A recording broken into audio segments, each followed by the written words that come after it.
فرزند زہرا یہ حالات برے ہیں۔ کاشانۂ بصیرت ویب سائٹ، واٹس ایپ اور یوٹیوب چینل پر مشتمل ایک ایسا مکمل پلیٹ فارم جس پر محروم بصارت کے لیے بالخصوص اور تمام افراد کے لیے بالعموم سینکڑوں کی تعداد میں مستند اسلامی کتب دستیاب ہیں۔ لہذا گزارش ہے کہ آپ اپنی ذمہ داری نبھاتے ہوئے کاشانۂ بصیرت کی ویب سائٹ کو وزٹ، واٹس ایپ چینل کو فالو اور یوٹیوب چینل کو سبسکرائب کرنے کے ساتھ ساتھ بیل آئیکن کو پریس کیجئے تاکہ آپ علم کے حصول کے ساتھ ساتھ مذہب اہل بیت کی اشاعت میں بھی اہم کردار ادا کرتے رہیں۔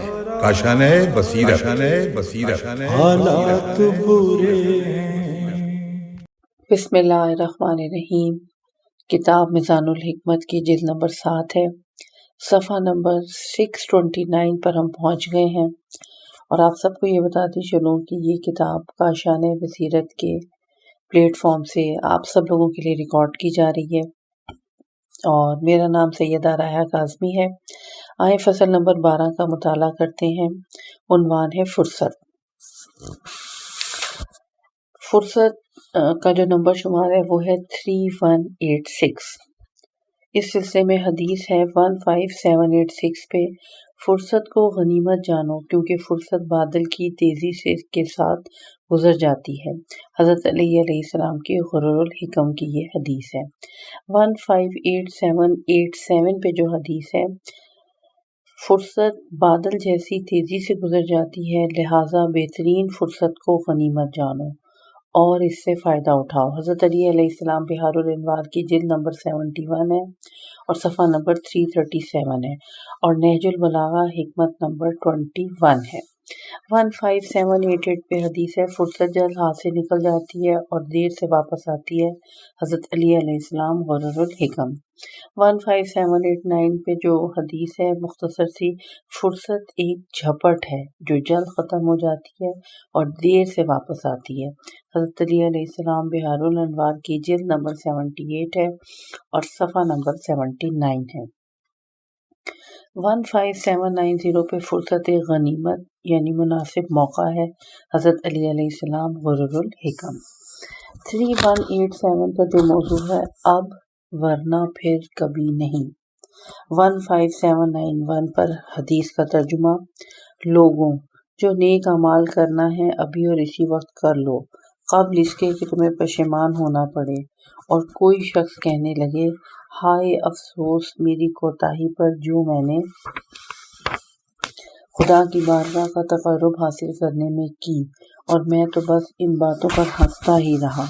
یا یہ کہنے لگے اگر اللہ میری ہدایت فرماتا تو میں ضرور پرہیزگاروں میں سے ہوتا۔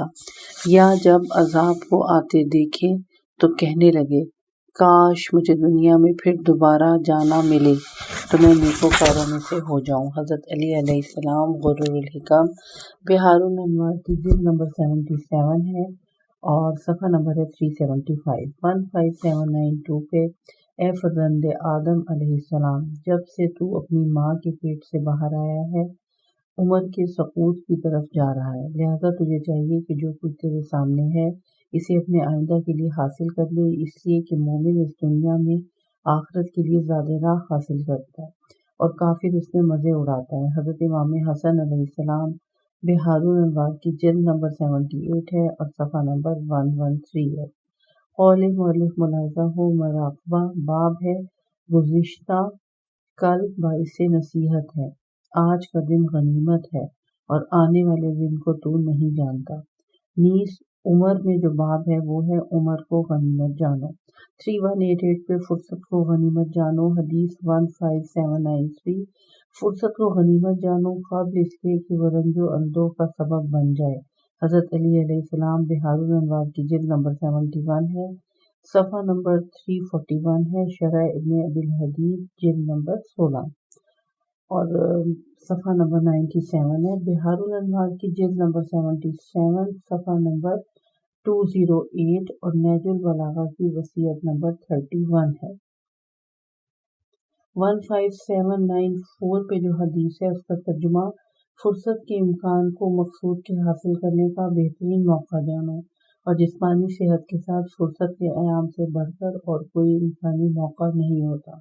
امام محمد باقر علیہ السلام بہار الانوار کی جلد نمبر 78 ہے اور صفحہ نمبر 164 ہے۔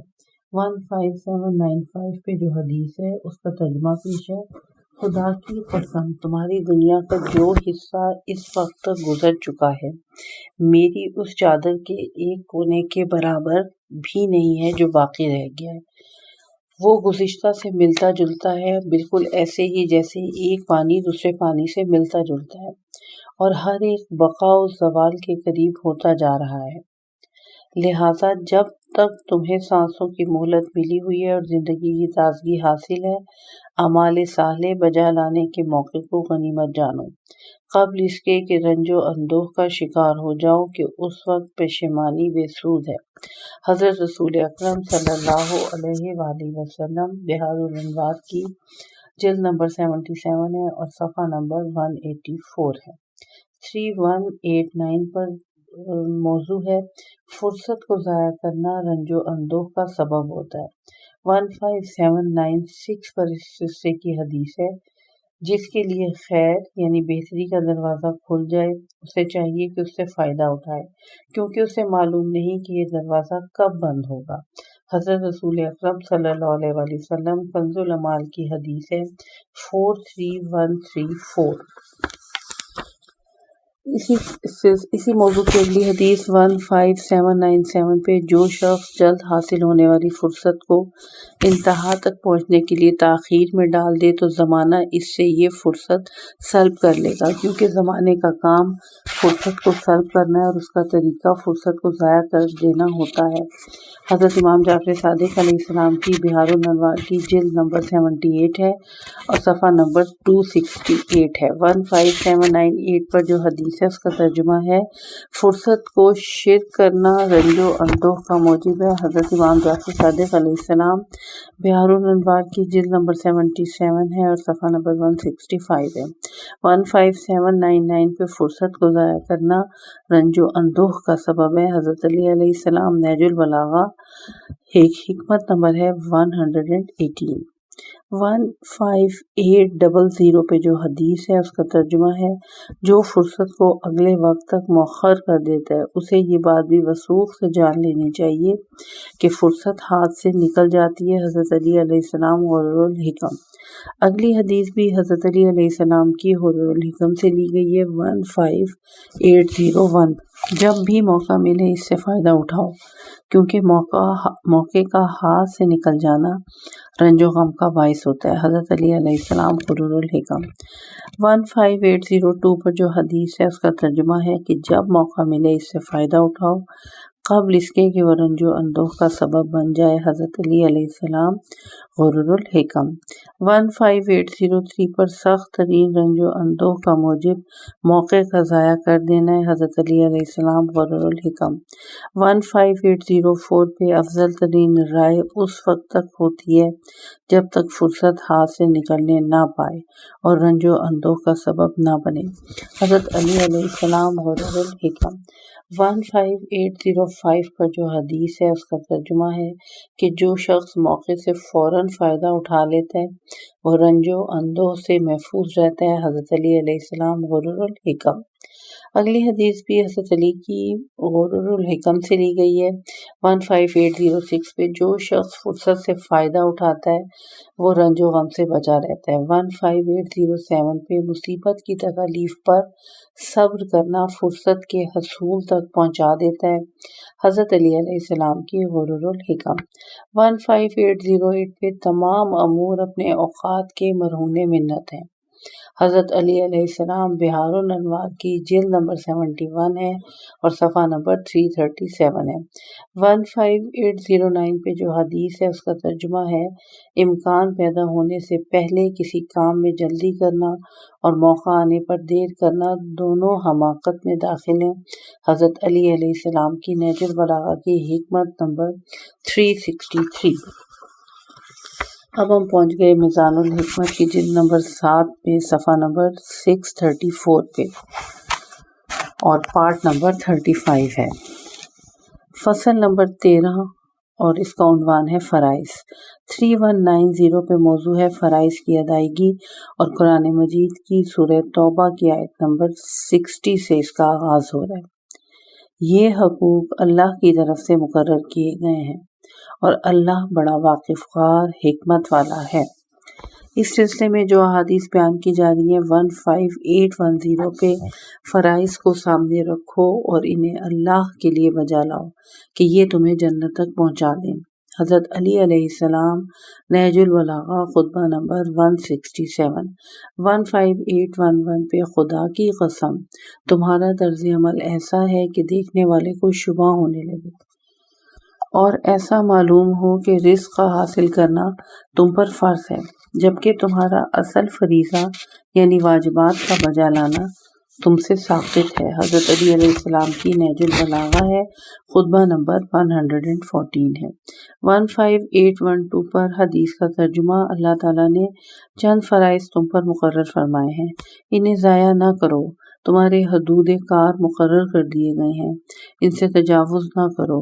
اس نے چند چیزوں سے تمہیں منع فرمایا ہے، ان کی خلاف ورزی نہ کرو۔ حضرت علی علیہ السلام، نہج البلاغہ ہے اور خطبہ نمبر 105۔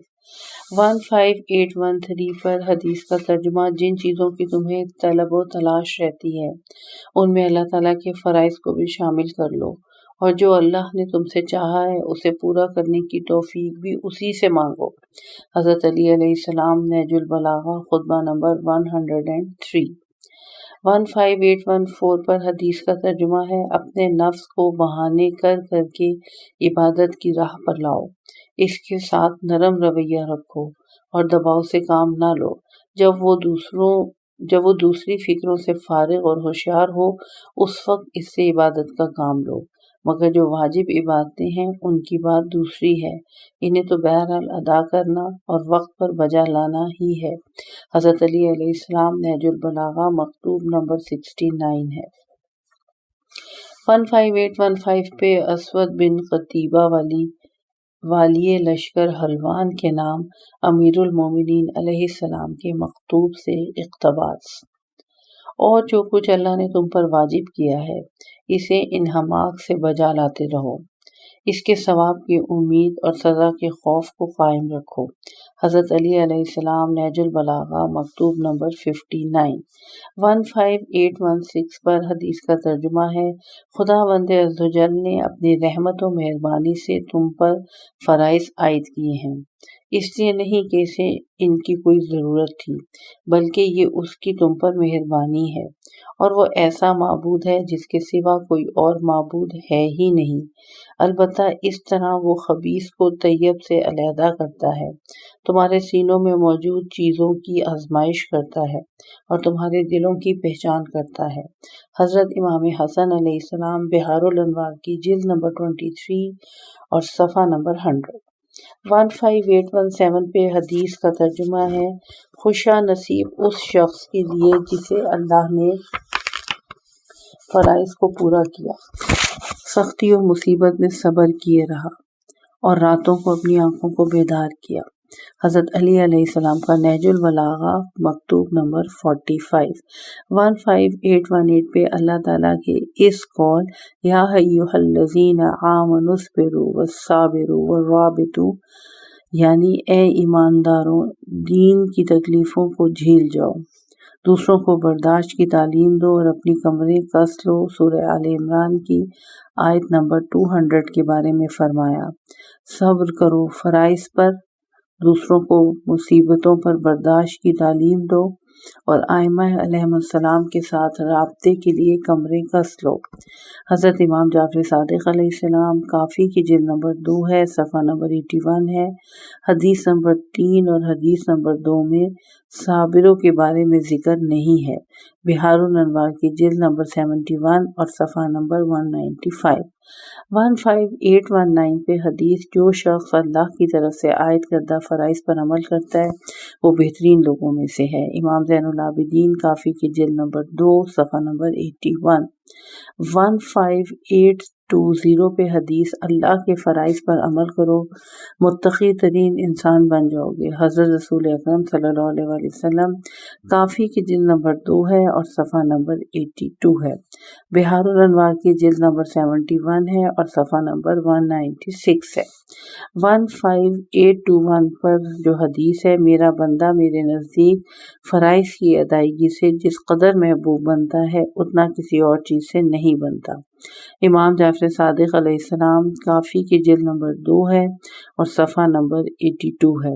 بہار الانوار کی جلد نمبر 71 ہے اور صفحہ نمبر 196 ہے۔ 15822 پر جو حدیث ہے اس کا ترجمہ ہے، فرائض کی ادائیگی کی مانند کوئی عبادت نہیں۔ نہج البلاغہ کی حکمت نمبر 113۔ 15823 پر جو حدیث ہے اس کا ترجمہ ہے، فرائض کی ادائیگی میں پائیداری اختیار کر کے اپنے نفس کو اللہ کی اطاعت پر آزمائش میں ڈالے رکھو اور نوافل و وظائف کے بجا لانے کا اسے عادی بناؤ حضرت علی علیہ السلام غرور الحکم۔ 15824 پر حدیث کا ترجمہ، والی مصر حضرت مالک اشتر رضی اللہ تعالیٰ عنہ کے نام امیر المومنین علیہ السلام کے مکتوب سے اقتباس۔ ان مخصوص اشغال میں جن سے تم خلوص کے ساتھ اللہ کے لیے اپنے دینی فریضے کو ادا کرتے ہو، ان واجبات کی انجام دہی بھی ہونا چاہیے جو اس کی ذات سے مخصوص ہیں۔ شب و روز بعض اوقات میں اپنی جسمانی طاقت کا کچھ حصہ اللہ کے سپرد کر دو، اور جو عبادت بھی تقرب الہی کی غرض سے بجا لاؤ، ایسی ہو کہ نہ اس میں کوئی خلل واقع ہو اور نہ کوئی نقص، خواہ اس میں تمہیں کتنی جسمانی زحمت اٹھانا پڑے۔ حضرت علی علیہ السلام کی شرح ابن ابی حدید جلد نمبر 17 صفحہ نمبر 89 ہے۔ نہج البلاغہ کا مکتوب 53 ہے۔ 15825 پہ اللہ تعالیٰ نے جن حقوق کی ادائیگی کو تم پر فرض کیا ہے اور جن فرائض کو تم سے بیان کیا ہے، انہیں ادا کر کے ان سے عہدہ برا ہو جاؤ۔ حضرت علی علیہ السلام، نہج البلاغہ، خطبہ نمبر 176۔ 15826 پر جو حدیث ہے اس کا ترجمہ ہے، میرے وہ بھائی جنہوں نے قرآن کو پڑھا تو اسے مضبوط کیا، اپنے فرائض میں غور و فکر کیا تو انہیں ادا کیا، سنت کو زندہ کیا اور بدعت کو موت کے گھاٹ اتارا۔ حضرت علی علیہ السلام، نہج البلاغہ، خطبہ نمبر 182 ہے۔ 3191 پہ جب فضائل اور فرائض ٹکرانے لگیں۔ 15827 پہ جب تم فرائض سے منہ موڑ کر نوافل کی فضیلتیں حاصل کرنے لگ جاؤ تو یاد رکھو کہ فرض کو ضائع کر کے کسی فضیلت کو ہرگز حاصل نہیں کر سکو گے۔ حضرت علی علیہ السلام غرور الحکم۔ 15828 پر جو حدیث ہے اس کا ترجمہ پیش ہے، حضرت رسول خدا صلی اللہ علیہ وآلہ وسلم نے حضرت علی علیہ السلام سے فرمایا، یا علی، آپ کو 6 لاکھ بکریاں چاہیے یا 6 لاکھ دینار یا 6 لاکھ کلمات؟ عرض کیا، یا رسول اللہ، 6 لاکھ کلمات۔ حضرت صلی اللہ علیہ وآلہ وسلم نے فرمایا، 6 لاکھ کلمات کا مجموعہ کل 6 کلمے ہیں، اور وہ یہ ہیں: پہلا، یا علی، جب دیکھو کہ لوگ فضائل کے حصول میں مصروف ہیں تو تم فرائض کی بجاوری میں لگ جاؤ۔ نمبر 2، جب دیکھو کہ لوگ دنیوی عمل میں مشغول ہیں تو تم اخروی عمل میں مشغول ہو جاؤ۔ نمبر 3، جب دیکھو کہ لوگ دوسروں کے عیوب کی ٹوہ میں ہیں تو تم اپنے نفس کے عیوب کے ساتھ مشغول ہو جاؤ۔ نمبر 4 پہ جب دیکھو کہ لوگ دنیا کو مزین کرنے میں مصروف ہیں تو تم آخرت کو مزین کرنے میں مصروف ہو جاؤ۔ نمبر 5، جب دیکھو کہ لوگ کثرت عمل میں لگے ہوئے ہیں تو تم صاف ستھرے اور پاکیزہ عمل میں مشغول ہو جاؤ۔ اور نمبر 6، جب دیکھو کہ لوگ مخلوق کا وسیلہ تلاش کر رہے ہیں تو تم خالق کو اپنا وسیلہ بناؤ۔ مواعظ عددیہ، صفحہ نمبر 178، منقول از روضۃ المذنبین۔ قول مؤلف ملاحظہ ہو، نافلہ باب ہے جب نوافل و فرائض ٹکرانے لگیں، نیز باب ہے کمال۔ اب آ جائیں 3192 پر جو موضوع ہے وہ ہے اللہ تعالیٰ کی طرف سے لوگوں پر عائد فرائض۔ 1589 پر جو حدیث ہے اس کا ترجمہ، اللہ تعالیٰ نے ائمہ حق پر فرض کیا ہے کہ وہ اپنے آپ کو مفلس و نادار لوگوں کی سطح پہ رکھیں تاکہ مخلوق الحال اپنے فقر کی وجہ سے پیچ و تاب نہ کھائیں۔ حضرت علی علیہ السلام کا نہج البلاغہ ہے، خطبہ نمبر 209 ہے۔ 15830 پہ خداوند عالم نے دولت مندوں کے مال میں فقیروں کا رزق مقرر کیا ہے، لہٰذا اگر کوئی فقیر بھوکا رہتا ہے تو اس کے لیے دولت مند نے دولت کو سمیٹ رکھا ہے۔ حضرت علی علیہ السلام نہج البلاغہ کی حکمت نمبر 328۔ 15831 پر جو حدیث ہے اس کا ترجمہ ہے کہ خداوند عالم نے ایمان کا فریضہ عائد کیا شرک کی آلودگیوں سے پاک کرنے کے لیے، نماز کو فرض کیا رعونت سے بچانے کے لیے، اور زکوٰۃ کو رزق کے اضافے کا سبب بننے کے لیے۔ حضرت علی علیہ السلام نہج البلاغہ حکمت نمبر 252۔ اور رزق کے اضافے کا سبب بننے کے لیے کہ حاشیے میں ہے کہ مکمل کلام کا مطالعہ کیا جائے۔ 15832 پر جو حدیث ہے، اللہ سبحانہ نے تمہارے تمام اعضاء پر کچھ فرائض عائد کیے ہیں جن کے ذریعے قیامت کے دن تم پر حجت قائم فرمائے گا۔ حضرت علی علیہ السلام نہج البلاغہ حکمت نمبر 282۔ قول مؤلف ملاحظہ ہو شریعت باب ہے شریعتوں اور احکام کے علل و اسباب۔ 3193 پر اللہ کی طرف سے عائد کردہ سب سے پہلا فریضہ، اور اس سلسلے میں ایک ہی حدیث ہے، آئیں پڑھتے ہیں۔ 15833 پر سب سے پہلا فریضہ جو اللہ نے میری امت پہ عائد فرمایا ہے وہ پنجگانہ نمازیں ہیں۔ بندوں کے اعمال میں سب سے پہلے جو اس کی بارگاہ تک بلند ہوتی ہے وہ بھی پنجگانہ نمازیں ہیں، اور سب سے پہلی چیز جس کے بارے میں لوگوں سے سوال کیا جائے گا وہ بھی پنجگانہ نمازیں ہوں گی۔ حضرت رسول اکرم صلی اللہ علیہ وسلم کنز الاعمال کی حدیث نمبر 18854۔ قول مؤلف ملاحظہ ہو نماز باب ہے قیامت کے دن سب سے پہلے جس چیز کا سوال کیا جائے گا وہ نماز ہے، اور باب ہے معرفت الہی کے بعد نماز افضل ترین عمل ہے، نیز حساب باب سب سے پہلے جس چیز کا محاسبہ ہوگا۔ اگلا موضوع ہے 3194 پہ خداوند عالم کی طرف سے اشد ترین فریضہ۔ 15834 پر حدیث ہے، امالی شیخ مفید میں ابو عبیدہ سے روایت کرتے ہیں کہ انہوں نے کہا کہ حضرت امام جعفر صادق علیہ السلام نے فرمایا، کیا میں تمہیں اس اشد ترین فریضہ کے متعلق نہ بتاؤں جو اللہ نے اپنی مخلوق پر عائد فرمایا ہے؟ پھر فرمایا وہ یہ ہے کہ لوگوں کا اپنی طرف سے دوسروں کے ساتھ انصاف کرنا، اللہ کی خوشنودی کی خاطر بھائیوں کے ساتھ غمگساری کرنا، اور ہر حالت میں اللہ کو یاد رکھنا، جس وقت اللہ کی اطاعت کی ضرورت پڑے تو اس پر عمل کرنا، اور جس وقت کوئی معصیت درپیش ہو تو اس کو ترک کر دینا۔ حضرت امام جعفر صادق علیہ السلام امالی مفید اور صفحہ نمبر ہے 187۔ 15835 پہ حضرت امام جعفر صادق علیہ السلام فرماتے ہیں، اللہ نے اپنے بندوں پر جو اشد ترین فریضہ عائد فرمایا ہے وہ اللہ کا کثرت سے ذکر کرنا ہے۔ پھر فرمایا میری مراد سبحان اللہ والحمد للہ ولا الہ الا اللہ واللہ اکبر کہنا نہیں، اگرچہ یہ بھی ذکر میں شامل ہے، بلکہ ہر حال و حرام کے موقع پہ اللہ کا ذکر کرنا اور اسے یاد کرنا ہے۔ اگر اطاعت الہی ہو تو اس پر عمل کیا جائے، اور اگر معصیت و نافرمانی ہو تو اسے ترک کیا جائے۔ کافی کی جلد نمبر 2 ہے اور صفحہ نمبر 80 ہے۔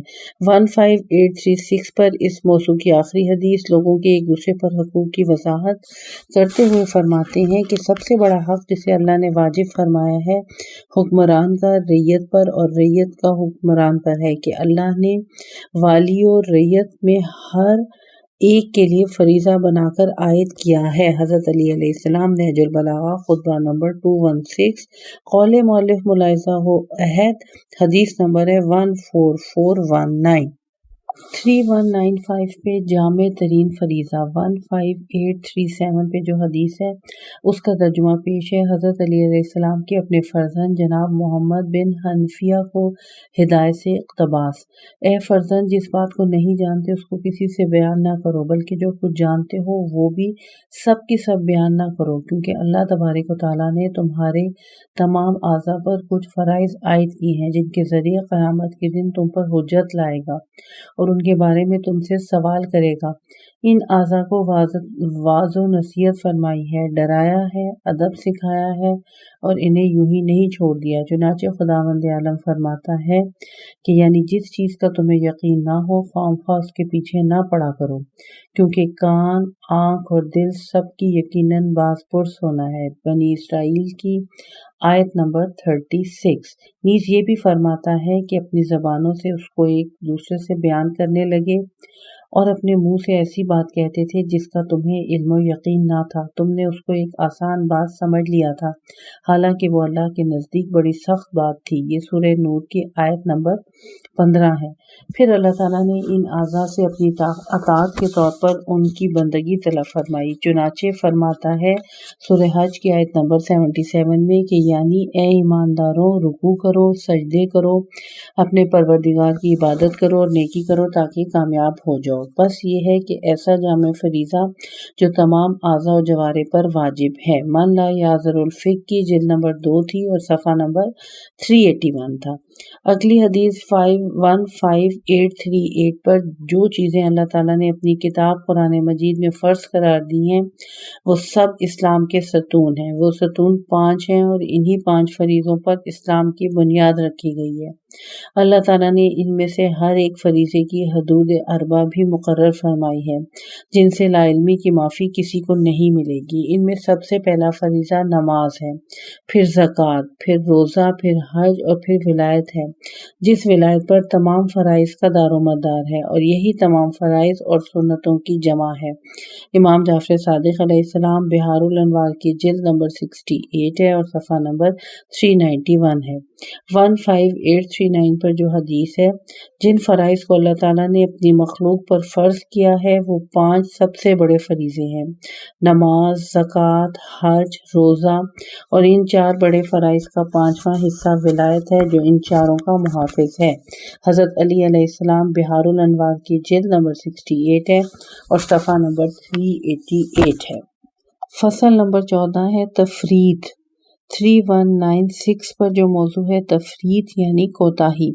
اس سلسلے میں قرآن مجید کی سورہ زمر کی آیت نمبر 3 ہے کہ کہیں ایسا نہ ہو کہ تم میں سے کوئی شخص کہنے لگے کہ ہائے افسوس میری اس کوتاہی پر جو میں نے اللہ کی بارگاہ کا تقرب حاصل کرنے میں کی۔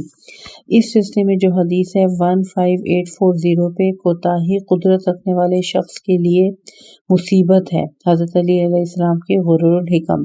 15841 پر جو حدیث ہے اس کا ترجمہ کوتاہی صاحبان قدرت کے لیے مصیبت ہے، حضرت امام رضا علیہ السلام بحار الانوار کی جلد نمبر 78 ہے اور صفحہ نمبر 357 ہے۔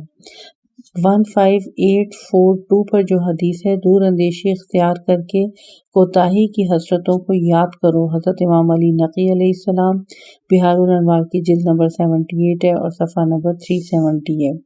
15843 پر جو حدیث ہے اس کا ترجمہ ہے کوتاہی کا نتیجہ شرمندگی اور احتیاط دور اندیشی کا نتیجہ سلامتی ہے۔ حضرت علی علیہ السلام شرح ابن ابی الحدید جلد نمبر 18 صفحہ نمبر 414 ہے اور نہج البلاغہ کی ہی حکمت نمبر 181 ہے۔ 15844 پر کوتاہی سے بچو چونکہ یہ ملامت کا موجب ہوتی ہے، حضرت علی علیہ السلام غرور الحکم۔ 15845 پہ کوتاہی سے اجتناب کرو کیونکہ یہ ایسی حسرت میں ڈال دیتی ہے جو بے فائدہ ہوتی ہے، حضرت علی علیہ السلام بحار الانوار کی جلد نمبر 10 ہے اور صفحہ نمبر 95 ہے۔ 15846 پر جو حدیث ہے کوتاہی کرنے والا ایسی مشکل میں پھنس جاتا ہے جس سے رہائی مشکل ہو جاتی ہے، امام جعفر صادق علیہ السلام بحار الانوار کی جلد نمبر 78 اور صفحہ نمبر 269۔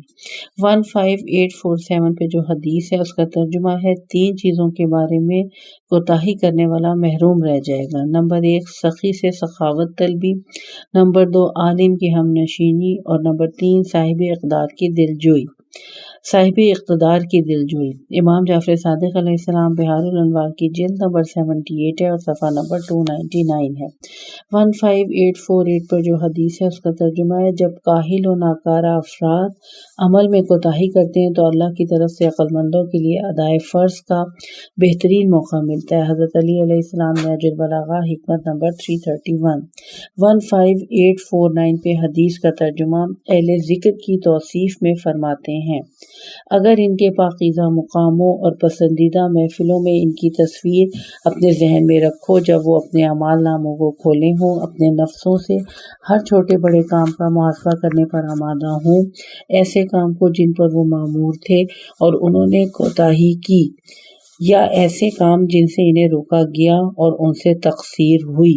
حضرت علی علیہ السلام نہج البلاغہ کا خطبہ نمبر 222۔ 15850 پہ جس نے حلم و بردباری اختیار کی، اس نے اپنے معاملات میں کوئی کمی نہیں کی اور لوگوں میں نیک نام رہ کر زندگی بسر کی۔ حضرت علی علیہ السلام نہج البلاغہ حکمت نمبر 31۔ 15851 پہ آگے بڑھنے والوں کی آخری منزل جنت ہے اور عملاً کوتاہیاں کرنے والوں کی جگہ جہنم ہے۔ حضرت علی علیہ السلام نہج البلاغہ ہے اور خطبہ نمبر 157 ہے۔ 3197 پہ افراط و تفریط کا شکار نہ بنو۔ 15852 پر جو حدیث ہے اس کا ترجمہ ہے، جاہل کو نہ پاؤ گے مگر حد سے آگے بڑھا ہوا یا اس سے بہت پیچھے ہٹا ہوا۔ حضرت علی علیہ السلام نہج البلاغہ حکمت نمبر 70۔ 15853 پر جو حدیث ہے اس کا ترجمہ ہے، اس انسان سے عجیب تر گوشت کا وہ لوتھڑا ہے جو اس کی ایک رگ کے ساتھ آویزاں کر دیا گیا ہے، وہ ہے دل، جس میں حکمت و دانائی کے ذخیرے ہیں اور اس کے خلاف بھی صفتیں پائی جاتی ہیں۔ اگر اسے امید کی جھلک نظر آتی ہے تو طمع اسے ذلت میں مبتلا کر دیتا ہے، اور اگر طمع ابھرتا ہے تو اسے حرص تباہ و برباد کر دیتا ہے۔ اگر نا امیدی اس پہ چھا جاتی ہے تو حسرت و اندوہ اس کے لیے جان لیوا بن جاتے ہیں۔ اگر شکم پوری بڑھ جاتی ہے تو اس کے لیے کرب و اذیت کا باعث ہوتی ہے۔ کوتاہی اس کے لیے نقصان دہ اور حد سے زیادتی اس کے لیے تباہ کن ہوتی ہے۔ حضرت علی علیہ السلام نہج البلاغہ کی حکمت نمبر 108۔ 15854 پہ عنقریب میرے بارے میں دو قسم کے لوگ تباہ ہوں گے، ایک حد سے زیادہ چاہنے والے جنہیں محبت کی افراط غلط راستے پہ لگا دے گی، اور دوسرے میرے مرتبے میں کمی کر کے دشمنی کرنے والے جنہیں یہ عناد حق سے بے راہ کر دے گا۔ میرے متعلق معتدل راہ اختیار کرنے والے ہی بہترین حالت میں ہوں گے، لہٰذا اسی راہ پر جمے رہو۔ حضرت علی علیہ السلام نہج البلاغہ خطبہ نمبر 127۔ قول مؤلف ملاحظہ حباب غلو، حدیث ہے 15255 تا 15258۔ اگلے صفحے پہ آ جائیں، صفحہ نمبر 648 پہ فصل نمبر 15 فراغت۔ 3198 پہ فراغت ہے، اور فراغت کے سلسلے میں قرآن مجید کی سورہ النشرہ کی آیت نمبر 7 اور 8۔ بس اب جب کہ تم فارغ ہو چکے ہو تو مقرر کر دو اور اپنے پروردگار کی بارگاہ کی طرف راغب ہو جاؤ۔ اس سلسلے میں 15855 پہ یاد رکھو، دنیا آزمائش کا گھر ہے، جو اس میں بیکار وقت گزارے گا قیامت کے دن وہ بیکاری اس کے لیے حسرت کا سبب بن جائے گی۔ حضرت علی علیہ السلام شرح ابن ابی الحدید جلد نمبر 7 ہے اور صفحہ نمبر 145 ہے۔ 15856 پر جو حدیث ہے، اللہ تعالیٰ بہت زیادہ سونے والے بندے اور نکمے اور بیکار انسان کو سخت دشمن رکھتا ہے۔ امام موسیٰ کاظم علیہ السلام من لا یعذر الفقہ جلد نمبر 3 اور صفحہ نمبر ہے 103۔ 15857 پہ اللہ تعالیٰ ایسے صحیح و سالم اور تندرست انسان کو دشمن رکھتا ہے جو ہمیشہ بیکار رہ کر نہ تو دنیوی کاروبار کرتا ہے اور نہ ہی کوئی اخروی عمل۔ حضرت رسول اکرم صلی اللہ علیہ وآلہ وسلم شرح ابن ابی الحدید ہے، جلد نمبر 17 ہے اور صفحہ نمبر 146 ہے۔ 15858 پر جو حدیث ہے، دو چیزیں ایسی ہیں جن کے بارے میں بہت سے لوگ بے خبردار دھوکے میں پڑے ہوئے ہیں، بے خبر اور دھوکے میں پڑے ہوئے ہیں۔ میں دوبارہ پڑھتی ہوں۔ دو چیزیں ایسی ہیں جن کے بارے میں بہت سے لوگ بے خبر اور دھوکے میں پڑے ہوئے ہیں۔ نمبر 1 تندرستی اور نمبر 2 فراغت۔ حضرت رسول اکرم صلی اللہ علیہ وآلہ وسلم فروع کافی ہے، جلد نمبر 2 ہے اور صفحہ نمبر 152 ہے۔ 15859 پہ فراغت سے بچپن جیسی خصلت پیدا ہو جاتی ہے۔ حضرت علی علیہ السلام غرور الحکم۔ غرور الحکم کی ہی اگلی حدیث ہے مولا علی کی 15860 پہ فراغت سے بچپن جیسی خصلت پیدا ہو جاتی ہے۔ 15861 پر جو حدیث ہے اس کا ترجمہ ہے یاد رکھو دنیا آزمائش کا گھر ہے۔ 15861 پہ جو حدیث ہے اس کو دوبارہ پڑھتے ہیں، تھوڑی سی مس پرنٹنگ تھی۔ یاد رکھو کہ دنیا آزمائش کا گھر ہے، جو بھی اس میں اپنی کوئی گھڑی بیکاری میں گزارے گا قیامت کے دن وہ بیکاری اس کے لیے حسرت کا سبب بن جائے گی۔ حضرت علی علیہ السلام نہج البلاغہ مکتوب نمبر 59۔ 15862 پہ اگر مصروفیات تھکا دینے کا موجب ہوتی ہیں تو مسلسل بیکاری فساد و تباہی کا سبب ہوتی ہے۔ حضرت علی علیہ السلام بہار الانوار کی جلد نمبر 77 ہے، صفحہ نمبر 419 ہے، تنبیہ الخواطر صفحہ نمبر 49۔ 15863 پر دعائیہ کلمات اور ہمارے دلوں کو اپنی یاد میں، ہماری زبانوں کو اپنے شکریہ میں، ہمارے اعضاء کو اپنی فرما برداری میں مصروف رکھ، ہر یاد ہر شکریہ سے بے نیاز کر دے۔ اگر تو نے ہماری مصروفیات میں کوئی فراغت کا لمحہ رکھا ہے تو اسے سلامتی سے ہمکنار فرما، اس طرح کے نتیجے میں کوئی گناہ دامنگیر نہ ہو، نہ خستگی رونما ہو، تاکہ برائیوں کو لکھنے والے فرشتے اس طرح پلٹیں کہ نامہ اعمال ہماری برائیوں کے ذکر سے خالی ہو اور نیکیوں کو لکھنے والے فرشتے ہماری نیکیوں کو لکھ کر مسرور و شاداں واپس ہوں۔ امام زین العابدین صحیفہ کاملہ کی یہ دعا تھی۔ 15864 پہ امام زین العابدین علیہ السلام کی دعا مکارم الاخلاق سے اقتباس ہے۔ بار الہ محمد وآل محمد صلی اللہ علیہ وآلہ وسلم پہ رحمت نازل فرما، مجھے ان مصروفیتوں سے جو عبادت میں مانے ہیں بے نیاز کر دے، انہی چیزوں پر عمل پیرا ہونے کی توفیق دے جن کے بارے میں مجھ سے کل سوال ہوگا، اور میرے ایام زندگی کو غرض خلقت کی انجام دہی کے لیے مخصوص فرما دے۔ صحیفہ کاملہ کی دعا نمبر 20۔ 15865 پر صحیفہ کاملہ کی دعا نمبر 47 ہے کہ مجھے ایسی 15865 پر جو صحیفہ کاملہ کی دعا ہے وہ دعا نمبر 20 ہے امام زین العابدین کی۔ دعا نمبر 20 کو پڑھتے ہیں، مجھے ایسی صحت عطا فرما جو عبادت میں کام آئے اور ایسی فرصت جو دنیا سے بے تعلقی میں صرف ہو۔